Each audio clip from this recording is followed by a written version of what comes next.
There Wow. is an experiment in Takoradi called Skyy Power FM. And that experiment will be a quarter of a century old. And it turns out you were part of it. And what I thought about was that, look, it's 25 years. And so I want to be able to capture that history and preserve it along with the great people that went through Skyy Power FM. And so I've been going around talking to all of our former colleagues, and it's your turn today. The idea I have in mind is this: to talk to you, all of you guys, record it, then one day I will write a book about it, how transformative it was in opening up a system for posterity. Wow. I like that. That is very positive. So tell me, Blakk Rasta, how did you get associated with Skyy Power FM yourself? So it started with Joe Innocent. You know, he was my mate at the University of Science and Technology, Kumasi. We're on the same station on campus called Contato Radio. And after school, went to Takoradi and was working with Skyy Power. And it was my dream to be in Takoradi because I just love the Fanti language. The few Fantis that I had met in school inspired me to want to come to Takoradi, plus the Fanti language, you know. So after school, in fact, I came to Takoradi because I chose to do national service in Takoradi.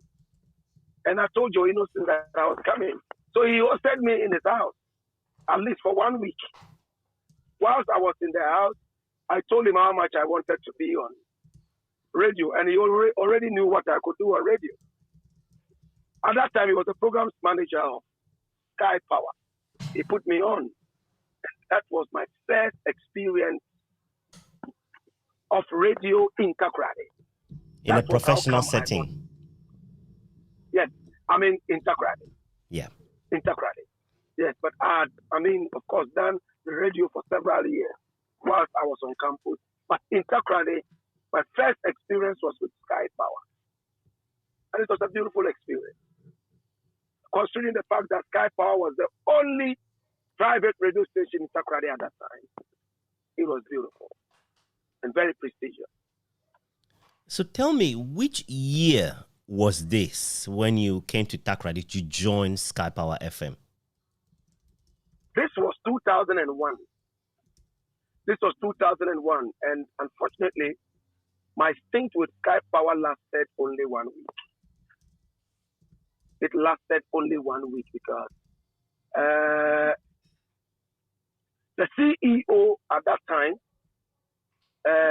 Uncle Wilson Arthur, yes, believed that I was too rude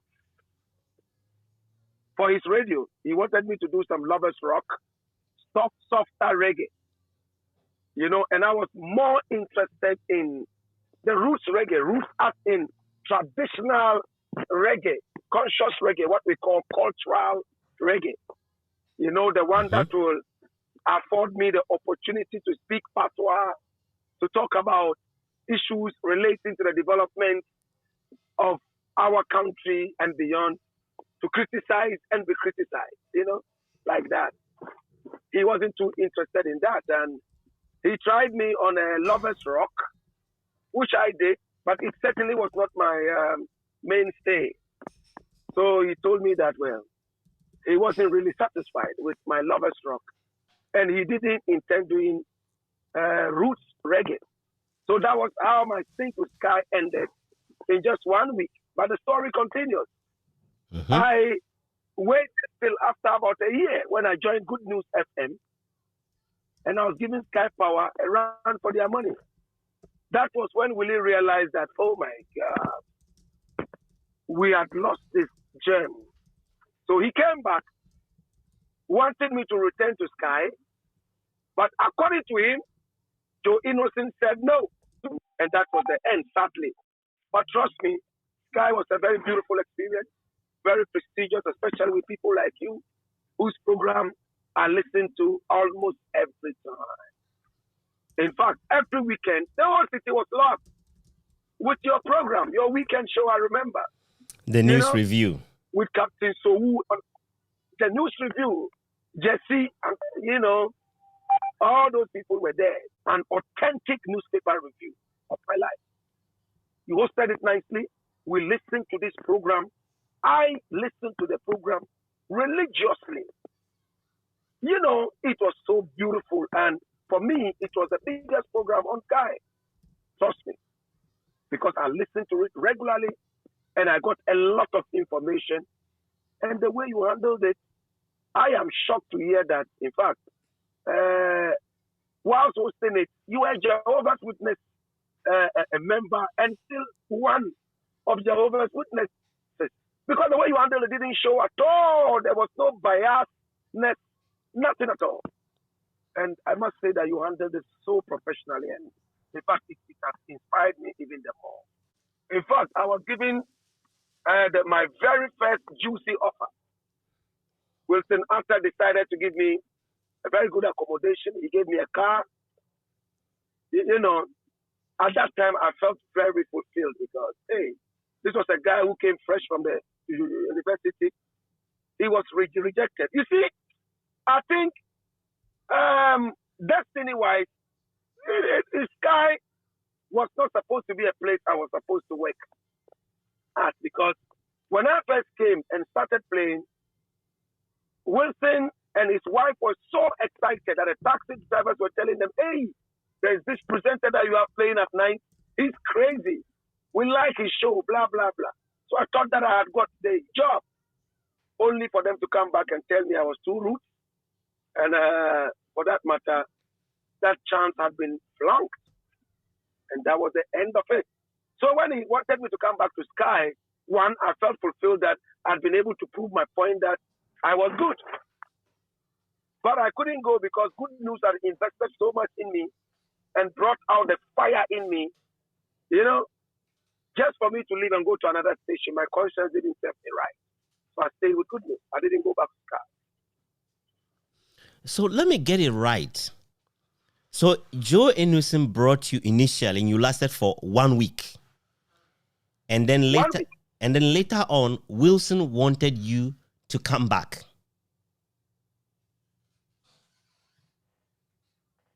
And you didn't want to come back.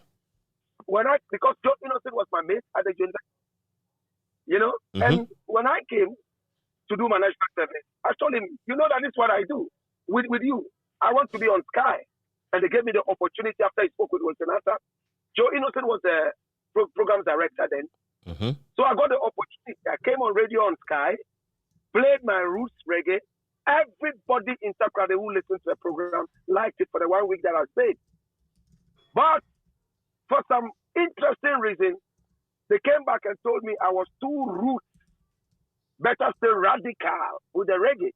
So they wanted me to play a softer kind of reggae called Lovers Rock, where I would only be talking about love, baby, baby, I love you. And it wasn't my style.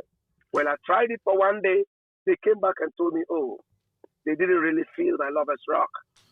And that was enough to cancel all the other hard-hitting reggae sessions I had on Skyy. So I left. And when I left, I waited till Good News came. I was on Good News, banging it hot, giving Skyy Power a run for their money. And now Wilson Atta realized that now, the businessman that he was, he had made a mistake. He needed to get me back. So he started calling me to bring me back. I remember he told me that, Skyy is your original home. You need to come back to Skyy. I'm going to give you this. I'm going to give you that. He gave me some good accommodation and a nice car. I remember Opel Vectra. But at that time, according to Wilson Atta, Joe Innocent said, if you are bringing back Blakk Rasta, then I will leave. That's what Wilson told me, Joe Innocent said. And he told Wilson that he would leave, according to to Wilson. So Wilson Atta said, so be it. So Joe Innocent left and went to Adom FM And Willie was hoping that I would come to Skyy the second time, but my conscience didn't serve me well. It didn't allow me to go to Skyy again because they had rejected me the first time, and Good News gave me the opportunity to shine. So I refused to go to Skyy. So I never had a second coming to Skyy. Yeah. Because just 1 week. Because the impact was so huge. Yeah, in my mind, I feel like it was at least a few months. In my mind, the impact it made, I thought it was for like a few months. Yeah. Now, do you? It was 1 week, and it was so huge. Yeah. Do you remember which month in 2001 you came to Skyy? Wow. I will have to make my calculations. That was when we were just posted fresh as national service students for 2001. So I will have to check it out again. So I don't remember. Could that be? It was somewhere around the Hamatan. Yeah, I was going to say late October to November, because I believe the National Service Week ends. Exactly. Is that in August? Exactly. That was it. Around October 2001 was when I joined Skyy for 1 week. Right. Yes. But I must be kind enough to add another thing. Mm-hmm. You see, when after asked me to come back, and my conscience did not allow me to do that. Mm-hmm. After a few years with Good News FM, I felt that they hadn't, in fact, treated me well. Because the car Wilson Atta was going to give me, I rejected it because Good News said they were going to provide that car. Right. They never did. So when they never did, I said, oh, really? So you only tricked me, right? So I called Wilson Atta back after a year or two. I called him back and I asked him if the deal he gave me was still on. He said, yes, it is still on. I could come back. So I went back to Skyy only for Willie to tell me that, oh, at the time that he wanted me to come to Skyy, I was very hot. But now I wasn't that hot, and he would only accept me at Skyy if I was coming for free. In other words, if he was not going to make me any deal like before, giving me a car and giving me a compensation, yes, like he did in the past, I should only come for a salary. I like people who talk like that to me. They give me the opportunity to prove my worth. That was where I realized that no, Skyy, destiny-wise, was not my home. Yeah. I went to him on a silver platter, and this was what he told me. So I said, okay, I am not coming to Skyy, not because I'm not going to get the same deal, but because of what you told me that I am not that hot. I will prove to you that I am hot. I was born to be hot. I can't be cold. So I left Good News and I went to Accra. The rest is for everybody to judge up to now. So later he told somebody that, this Blakk Rasta is a mysterious figure. When you think that is down, that is when he's even pumping more energy. But only me and Willie understood what it meant to say that. So that's my experience with Skyy. Very interesting experience. I mean, there's no question about it. You are a fighter in every way imaginable. You are a fighter. You fear you fear nothing, absolutely nothing. And I've observed you closely and from far away, because, I was going to say that even in your Takrady days, I would say you were not hot in your Takrady days, no matter what anybody thinks, because years later, you really started burning, and caught the attention of the whole nation. And probably the very peak for you, Blakk Rasta, is when the president of the United States, then Barack Obama, came to Ghana giving a speech he mentioned you by name. You know? That's right. Tell me about that. That's right. Yes, yes. Tell me your experiences leading to your name being associated with Barack Obama. Oh, yes. I mean, interestingly, Jamaica's #1 newspaper just wrote about this experience. Can you believe that? This experience was 2009. 2009, mid-year, 2009, when Barack Obama came here. But the Jamaican cleaner is just writing about it. That story came out only yesterday in Jamaica, on the front page. What I did was I made a song. I sing as well, so I wrote a song for Barack Obama at the time that he was struggling to get a nomination from the Democratic Party. Many people never believed that a black man would be able to make it. But the Pan-Africanist that I am, I decided to rally behind him and push him on to make history. And to God be the glory. The song came out and was a big hit. In fact, undoubtedly the biggest reggae song ever released in this country, if not the whole continent of Africa. It was on CNN, Al Jazeera, all over the place. Barack Obama used it for his campaign, and that was the only song he endorsed. His very first song ever. So when he won the elections, finally, after getting the nomination, that was it. He decided that Ghana would be the first place to come. Probably to come say, oh, thank you, Blakk Rasta.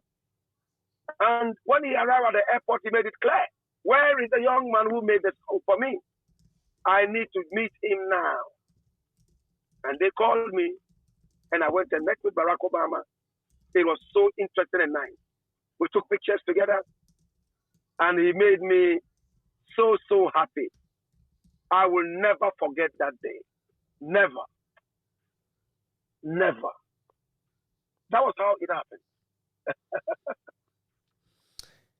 And it's interesting that, of course, at the time you released that song, Barack Obama was barely known.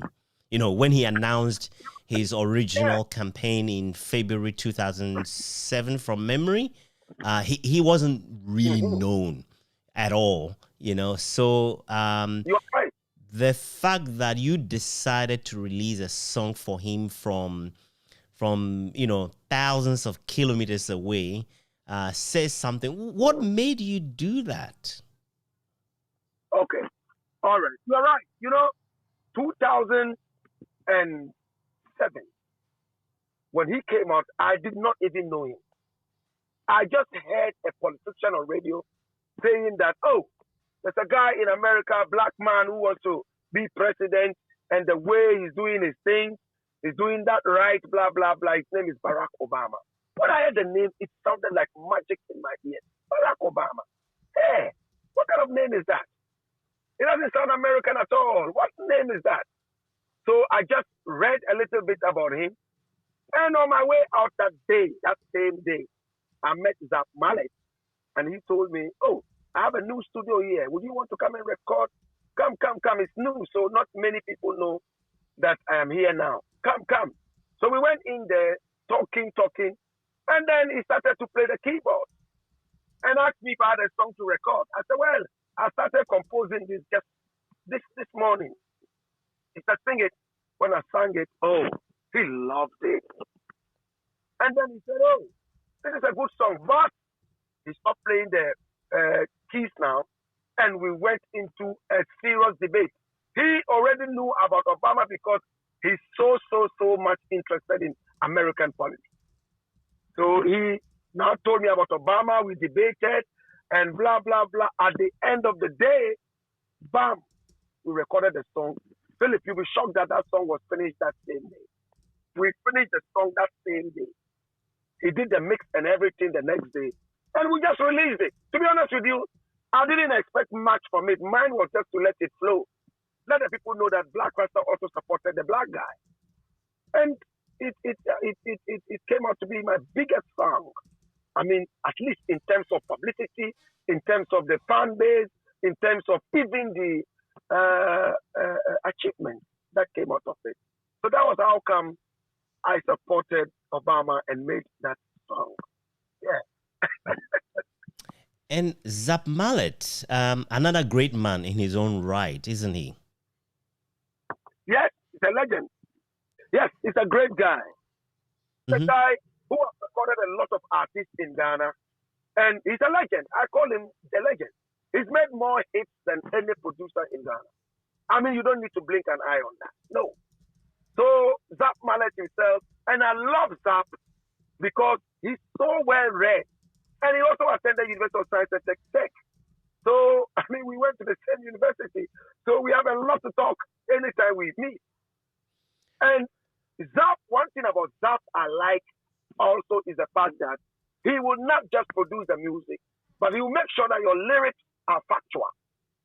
If he realizes that you said something in the song or the music that is not right, he will draw your attention to it. And if you are being adamant, he might decide not to even record. I remember Zap Mallet for the fact that he did a lot of radio jingles for Skyy all through those years. In fact, probably the first I would have known of him was in 1999 when he did some jingles for us. And those were incredibly classic jingles that Skyy will still use. Never met him before. I would certainly look forward to talking to him someday. And you getting in contact with him doesn't surprise me that it resulted in you putting out something really great. For real. And what this is Zap Mallet. There's no radio station. Hardly would you find a radio station in Ghana right now that doesn't have a jingle from Zap. It came to a time Zap was the original and official jingle maker for almost all radio stations in Ghana. No matter the style you wanted, he would make sure that he got to that. And when I met him, that was early 2005. We never left each other up to now. He's produced 99.9% of all the songs I released up to this time. I was acknowledging earlier how much of a fighter you are. Anyone who knows you for 5 minutes would describe you as such. When did you become a fighter? I think that I was born like this. I was born like this because I come from a certain background that is very, very tough. My father himself, a very tough man, and he always told me from the start that you don't get what you want by sleeping. You need to fight because many other people want it, and it's the fighters that will get it. If you sleep, you will wake up and everything is gone. I've always had this in my mind. But he told me one thing. You could be the fighter that you want to be. If you don't have quality, you cannot make it. First and foremost, make sure that you have the quality. When you fight up to the end, you don't get disqualified. Make sure that whatever I fight for, I am worth it, and I'll be able to show that, yes, I am worth it. See? So basically, that is what it is. And I understand that so many people want what I want. And the only people who can get it are those who fight for it. In fact, talent is not enough. You have to fight for it. And I do that. I make sure that I go the extra mile. I am able to distinguish myself and make myself unique in most of the things I fight for. To God be the glory. Yeah, look, and also your clarity of thought is clear. I like the fact that as much as you're a fighter, you're also willing to think. You're willing to reason. You're willing to take on a reasoned argument with matters you come across, And that is special. That is special. Thank you. Yes, I mean, whatever it is, I try to be quite spiritual as well. I pray and I hold on to God. In fact, there's nothing that I do without putting God first. I love God. I love God so much. And whatever I do, I make sure that God goes first. And then I follow next with the skill. And I make sure that, yes, in fact, I'm supposed to be the best here. What I have to learn along the way, I pick it up and then I go. In thinking of writing this book about Takoradi and Skyy Power FM, the private broadcasting, how it emerged in the Western and Central regions, what do you think is the legacy of Skyy in terms of the fact that it had the first mover advantage as the first private radio station in the Western and Central regions? I would say that without Skyy, I would have taken a lot of things for granted. Because when I got that initial rejection from Skyy, it gave me the energy to be able to prove my worth. Sometimes you need to be rejected for you to have that reality come down on you. So you realize that, no, you need to prove something. Skyy was so big. It's still big. In my opinion, it was bigger in the days. It was legendary in the days. Quality radio, quality sound. And for me to have the opportunity on Skyy, it was so big and so nice for me to even walk around and tell one or two people, oh, I was on Skyy. So beautiful. So that alone is humongous for me. When I left Skyy, my mind was that, listen, Skyy is big. Strive to be a good presenter, strong radio person to that level and even beyond. So Skyy was like a yardstick for me initially at that time. And I'm glad that I had a certain measuring stick to be able to strive to reach. And that helped me.